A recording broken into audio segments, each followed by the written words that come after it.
В пятницу в Осло объявили лауреата Нобелевской премии мира. Его имя назвала председатель комитета по присуждению награды Карин Кульман-Фиве.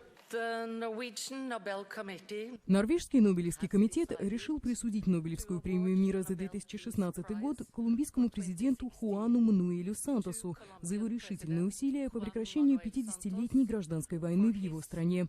Эту награду следует также рассматривать как дань уважения всему колумбийскому народу, а также всем странам, внесшим свой вклад в этот мирный процесс. Сантос удостоился премии за подписание мирного соглашения с леворадикальной группировкой «Революционные вооруженные силы Колумбии» ФАРК в конце сентября.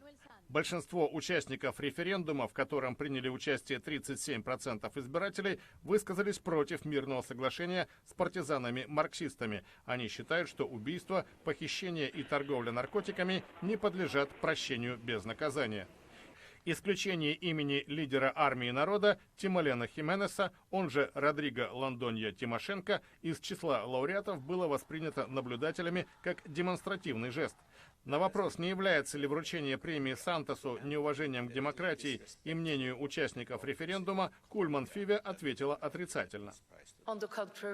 Напротив, мы явно продемонстрировали, что уважаем демократический процесс и демократическое волеизъявление колумбийского народа. Ведь народ Колумбии не сказал «нет» миру, они сказали «нет» этому конкретному соглашению. Сейчас идет процесс вовлечения в диалог всех сторон колумбийского общества.